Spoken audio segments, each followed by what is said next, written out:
Le sens du détail, la précision des finitions, une œuvre d'art dans chaque assiette. À quelques minutes du service, tout doit être parfait. Dernière validation par Joël Robuchon en personne.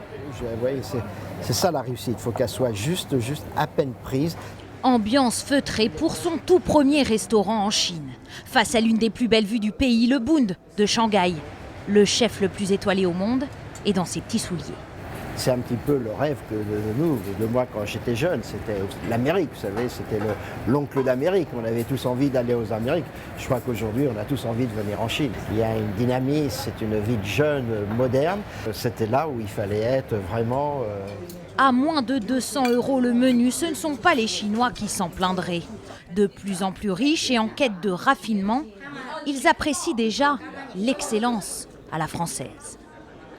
Ce décor de luxe est dans l'assiette, peu de quantité, mais c'est très raffiné, c'est ça qui me plaît. Pour être au même rang que les villes comme Londres ou New York, il nous fallait un établissement de ce genre, une signature comme Joël Robuchon. Et quand on aime, on ne compte pas.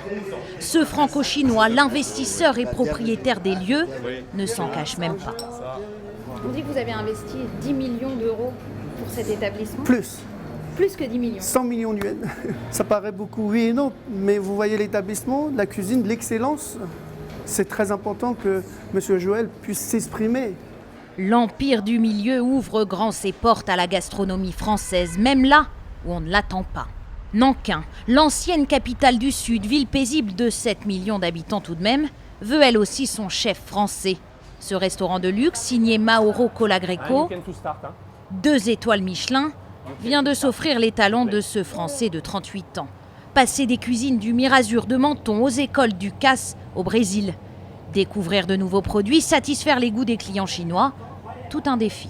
C'est une grande aventure, il faut vraiment s'adapter. C'est pas évident au début, on est un peu perdu. Déjà au niveau de la langue, on ne comprend pas grand-chose. Moi j'apprends avec eux aussi, j'apporte peut-être quelque chose, mais eux ils m'apportent beaucoup aussi. C'est surtout sur les produits, moi tous les jours je découvre des produits et ils ont des techniques aussi bien à eux. Si les Chinois ont fait appel à lui, c'est pour sa maîtrise des techniques bien françaises, mais surtout pour garantir une certaine image de marque.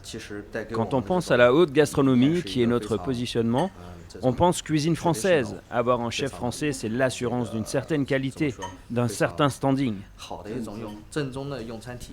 Après Nankin, le chef Sylvain, comme on l'appelle ici, Vous appréciez votre repas ? oui, c'est délicieux, pourrait bientôt partir à l'assaut d'autres villes chinoises pour le plus grand régal des amateurs et de leurs papilles.